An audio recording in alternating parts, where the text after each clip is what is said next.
Good afternoon. My name is Major Jessica Wruck. I am the 452nd Security Forces Commander here at March Air Reserve Base, and I'm here with 5 of our defenders from flight.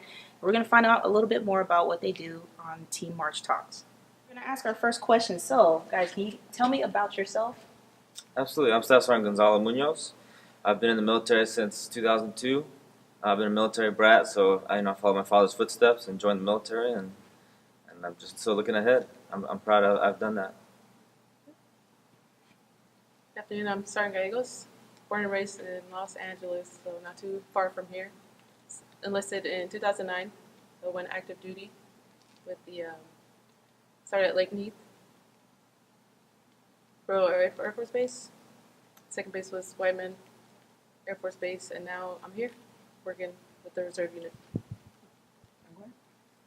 I'm Staff Sergeant Dwayne Gwinner, born and raised Detroit, Michigan. Came here from Dobbins Air Reserve Base. This is my first AGR tour. Happy to be here. Looking forward to grow, learn, and glad to be under your tutelage. I'm Staff Sergeant Jay, Enoch J. I was born in Ghana, West Africa. Migrated to Cleveland, Ohio, and then I ended up in Oklahoma. First time AGR tour as well. Looking to learn as well and just see what first generation. So I just want to see what I can leave with my kids and what they can learn from me. Go Blue. Staff Sergeant Valerdi. I'm part of the 452nd Security Forces Squadron as well. I'm originally from the Midwest. I don't know if anybody knew that. Some of my colleagues, I don't think they all knew that, but that's where I'm from. It's my first year as, not first year, but my first term as an AGR as well. Just proud to be serving here as a Security Forces member and just really love what I do here. All right, so going into the second question, what is one thing you would want March Air Reserve Base to know about your job? I think a lot of people, they're not aware that this base lives and breathes with us even after hours. When everybody goes home, we're still here working and holding down the fort for everybody, making sure everybody's safe. Well, pretty much piggybacking on what they said, every time, I guess like this past day that President Trump gave off for the passing of George Bush. So while they are enjoying their time off, we're here 24/7, and just want them to know that we work hard and we're actually happy to be in the roles that we hold. We could have went a lot of different ways, but here we are, and we're just proud of what we're doing. Fantastic. All right, next question for you guys. So this is a very large unit. We always have people coming in and out on the TR side and on the AGR side. So anybody that wants to come join this career field or join this unit, what advice would you give them? I would tell them mainly, when people join, they join for a bigger cause. They join for the overall picture. Like I know in our career, in our job, it can get a little stagnant sometimes, but there are times when we are ready, we train for that, and we have to be perfect when something does happen.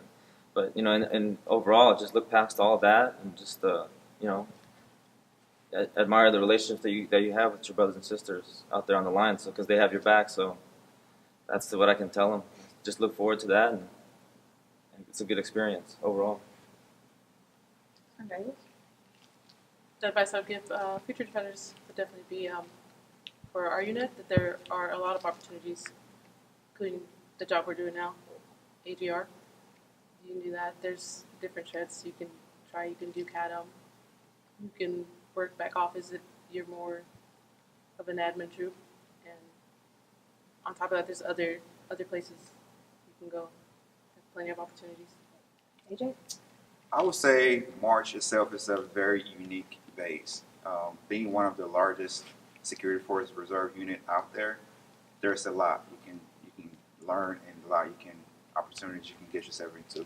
I came here with little to no experience being a traditional reservist, but within my short time, I have learned so much, and I'm just trying to place myself where I can, better myself and my opportunities with this unit. So it's doable. So anybody can do it. Somebody? I share the same perspective as Sergeant Jay. Like himself, I was a traditional reservist as well. I was able to deploy with the unit, so there's that opportunity too.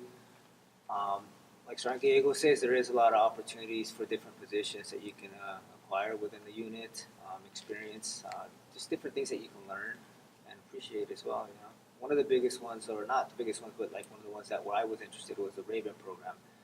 They have a pretty good Raven program here, and that's something to look forward to if that's interest of you for you. All right, last question, folks. What has been the most rewarding thing you've done here in March or experience? So the most rewarding thing that I experienced here for myself is, I'm sure you remember when Obama was diverted here. I was the on-duty desk sergeant.